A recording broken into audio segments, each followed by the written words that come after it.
అందరికీ మరణాత. అందరూ ఎలా ఉన్నారు? దేవుని కృపను బట్టి అందరూ క్షేమంగా ఉన్నారని ఆశిస్తున్నాను. మరి ఈరోజు మనం చూడబోతున్న యొక్క మాటొచ్చి ఆదికాండము 16వ అధ్యాయం 13వ వచనం. అది చూచుచున్న దేవుడు నీవే అను పేరు తనతో మాట్లాడిన యెహోవాకు పెట్టెను.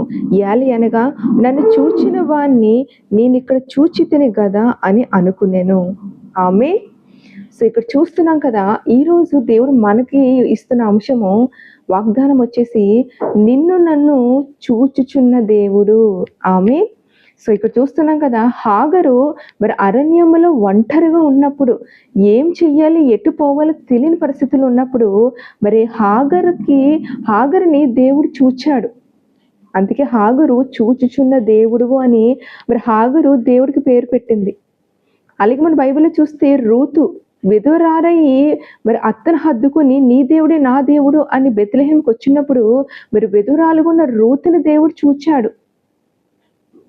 రాత్రంతా కష్టపడినా కానీ ఒక్క చేప కూడా పడలేని మీరు యొక్క ఏం చేయాలో తెలియని పరిస్థితిలో ఉన్న పేతురుని దేవుడు చూచాడు.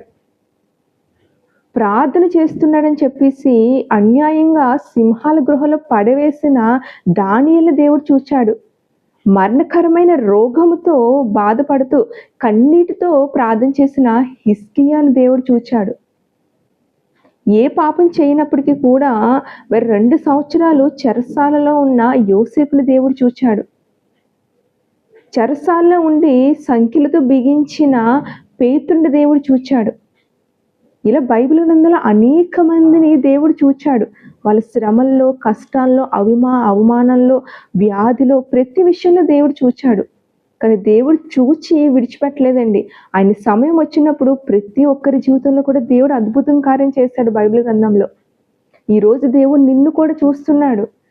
నీ పరిస్థితిని చూస్తున్నాడు, నీ స్థితిని చూస్తున్నాడు, నీ అవమానాన్ని చూస్తున్నాడు, నీ యొక్క వ్యాధిని చూస్తున్నాడు. నువ్వు దేని కొరకు ఎదురు చూస్తున్నావు అది కూడా దేవుడు చూస్తున్నాడు. ఆయన ఆలస్యం చేస్తున్నాడంటే నీ జీవితంలో అద్భుతం ఆయన చేయబోతున్నాడు. ఆమేన్. నువ్వు అడుగు వాటికంటే, ఊహించి వాటికంటే అత్యధికంగా ఏదో దేవునికి దయచేయబోతున్నాడు. కాబట్టి విశ్వాసంతో నమ్ము, ప్రార్థన చేయి.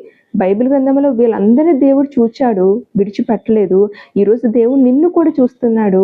నిన్ను కూడా ఆయన విడిచిపెట్టేవాడు కాదు. నీ జీవితంలో కూడా దేవుడు ఆయన అద్భుతం చేయబోతున్నాడు. ఆమేన్.